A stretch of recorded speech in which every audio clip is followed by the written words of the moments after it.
നമസ്കാരം. അപ്പോൾ record breaking കളക്ഷനുമായിട്ടാണ് തുടരും ലാലേട്ടൻ തന്മൂർത്തിയുടെ തുടരും കുതിച്ച് കയറിക്കൊണ്ടിരിക്കുന്നത്.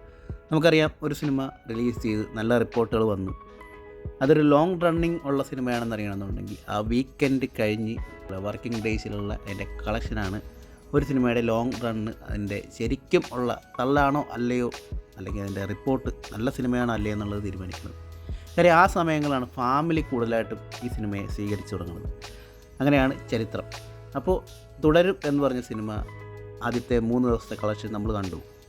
ഓപ്പണിംഗ് ഡേ വെള്ളിയാഴ്ചയാണ് സിനിമ റിലീസ് ചെയ്തത്. ഓപ്പണിംഗ് ഡേ ആയിട്ട് വേൾഡ് വൈഡ് കിട്ടിയത് 15 തുടങ്ങി 16 കോടി വരെ മാത്രമാണെങ്കിൽ റിപ്പോർട്ട് പോസിറ്റീവ് വന്നു. എല്ലാ ആൾക്കാരും ഭയങ്കര ഹൈ പോസിറ്റീവ് റെസ്പോൺസാണ് സിനിമയ്ക്ക് കൊടുത്തിരിക്കുന്നത്.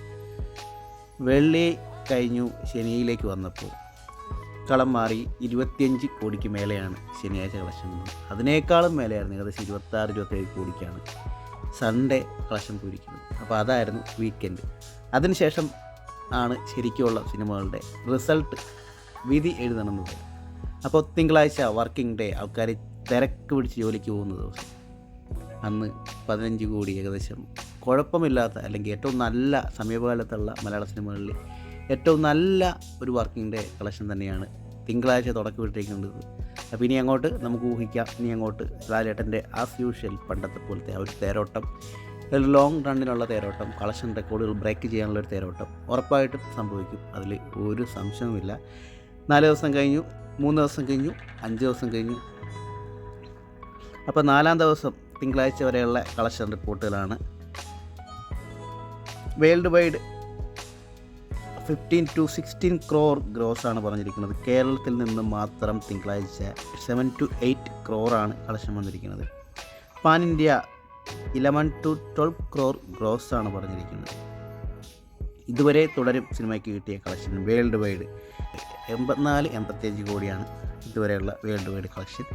കേരളത്തിൽ നിന്ന് മാത്രം 20+3 ഗ്രോസ് ഉണ്ട്. ഓവർസീസ് 41+85 ആണ് വന്നിരിക്കുന്നത്. Tamil Nadu and rest of India 2.15 കോടിയാണ് വന്നിരിക്കുന്നത്. ആന്ധ്രാപ്രദേശിൽ നിന്നും 1.1 കോടി. കർണാടക 3.4 കോടി. കർണാടകത്തിൽ അത്യാവശ്യം മലയാളികൾ കയറുന്നുണ്ട്. അപ്പോൾ അങ്ങനെയാണ് ഇതിൻ്റെ ടോട്ടൽ കളക്ഷൻ വന്നിരിക്കുന്നത്. അപ്പോൾ ഇനി പ്രത്യേകിച്ചൊന്നും തീരുമാനിക്കേണ്ട കേസില്ല. ഇനി അങ്ങോട്ടേക്ക് പടം കത്തി അങ്ങോട്ട് കയറും. എന്തായാലും ഒരു 200 കോടിക്ക് അടുത്ത്, അല്ലെങ്കിൽ അതിന് മേലെ ചിലപ്പോൾ പോകാൻ സാധ്യതയുണ്ട്. കാര്യം കുറേ നാൾക്ക് ശേഷം ഫാമിലി നല്ല രീതിയിൽ സിനിമ കയറിയിട്ടുണ്ട്. പേഴ്സണലി ഈ സിനിമ ദൃശ്യം പോലെ ഒരു ഭയങ്കര ത്രില്ലറാണെന്നുള്ള അഭിപ്രായം എനിക്കില്ല. പക്ഷേ ഈ സിനിമ ഒരു അടിപൊളി ഫാൻ ബോയ് സിനിമയാണ്. എല്ലാ ചേരുവകളും ചേർത്തുകൊണ്ട് ലാലേട്ടനെ കുറേ നാൾക്ക് ശേഷം ആ ഒരു വഴക്കത്തോടെ യൂസ് ചെയ്തിട്ടുണ്ട്. എല്ലാ ഏരിയയിലും ലാലേട്ടനെ കണക്ട് ചെയ്തിട്ടുണ്ട്. ഇമോഷൻസ്, മാസ്, ഹ്യൂമർ, പിന്നെ എല്ലാം കൂടി ചേർത്തുള്ളൊരു വഴക്കമുണ്ടല്ലോ ലാലേട്ടൻ്റെ. ഒരു വഴക്കം, ഒരു ഓറ എന്ന് പറയും. മൊത്തത്തിൽ ഇങ്ങനെ നിറഞ്ഞു നിൽക്കും ആ സിനിമയിൽ മൊത്തം. ഒരു ലാലേട്ടൻ ഇല്ലാത്ത സീൻസിൽ പോലും ഇങ്ങനെ നിറഞ്ഞു നിൽക്കുന്ന ഒരു ഫീല് നമുക്ക് തരുന്നുണ്ട്. അപ്പോൾ അങ്ങനെയാണ് സിനിമ പോകുന്നത്. Okay, by.